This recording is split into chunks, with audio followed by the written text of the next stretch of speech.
Hello mga mami! For today's vlog, magluluto tayo ngayon. Napakasarap na namang ulam at siguradong favorite ng lahat ito at talagang mga bata gusto yung ganitong ulam at talagang mapaparami na naman yung ating kain. At una nga, minarinate muna natin yung ating chicken. Naglagay tayo ng asin.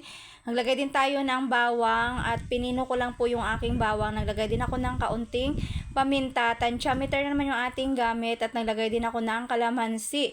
10 kalamansi yung aking inilagay at talagang malasang malasa ito mga mamshi pagka nilagyan nyo ng kalamansi at i-marinate natin siya. Mekos-mekos ko lang siya at lang minasage-massage natin at naglagay din ako ng seasoning. Naglagay tayo ng kaunting magic sarap. Yan ang nagpapasarap at ayan niya po guys.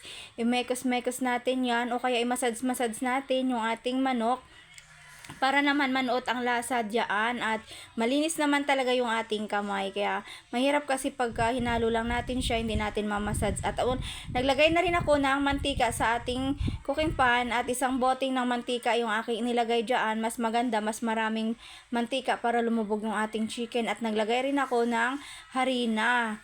Yan, 3 sandok yung ating harina at ayan po guys, naglagay din ako ng breading mix. Ayan ang ating ihalo sa ating harina dahil may paminta naman na yung ating manok kaya templado na yon. Kaya dyan na lang naglagay tayo ng harina at chicken crispy fry at pinaikot ko na rin yung ating manok sa itlog. At meron nga pala akong isang itlog at in-scramble ko lang dyan at nilagay natin yung manok at ayan, iikot-ikot lang natin siya sa harina natin na nilagay at ayan po guys, paulit-ulit lang din yung ating gagawin.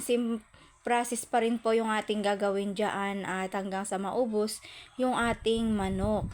At paikutin nyo lang siya sa harina, itlog, ayan mo guys kasi pagka nilagyan nyo siya ng itlog, mas malambot yung ating manok. At talagang napaka-crispy nito mga mamshi. At ayan po guys, balibaliktarin nyo lang hanggang sa maubos ang ating manok. Yung ating manok, nabili ko lang siya ng 95 pesos kalahating kilo na ating. Ayan po guys, pinaikot-ikot natin siya dyan hanggang sa matapos. Marami din yung nabili kong kalahating kilo. At ilagay na po natin siya dahil mainit na yung ating mantika. Kailangan mainit na mainit yung ating mantika bago kayo maglagay ng manok para mapaka-crispy nito pagka naluto. Hinaan nyo lang yung apoy nyo para maluto yung loob ng manok. Nga po guys, lagay natin sa dyan. Kailangan medyo madami-dami pang mantika pero kinulang yung aking mantika. At baliktarin nyo siya pagka medyo mapula-pula na yung ating manok para hindi masunog. Yan nga po guys, ayan, ganyan lang siya magluto mga mamshi, ganun lang kabilis maluto yung ating manok. At pagkaluto nga nito, ay lagay na po natin sa ating plato. Ayan, napakaganda ng pagkakaluto niya. Talagang napaka-crispy, o diba, napakasarap niyan.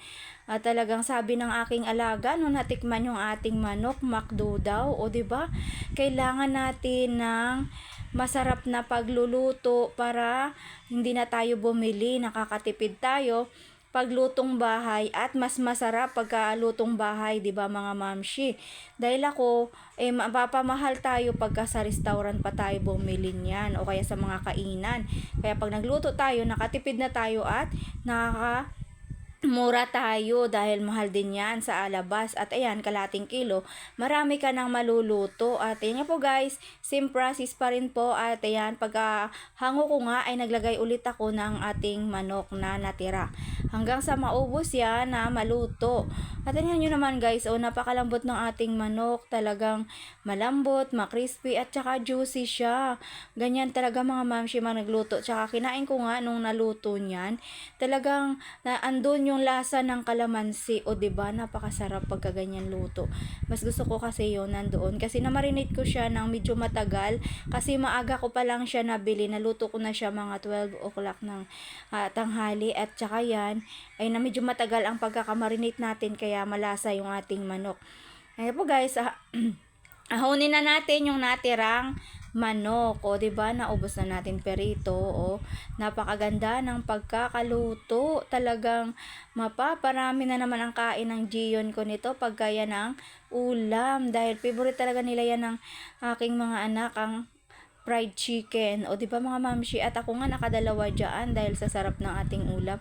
Talagang masarap siya papakin pagka, kailangan yung pagkakaluto nyo wag masyadong maalat ha. Kasi hanggang dyan lang muna guys. Maraming salamat sa nanonood. Bye!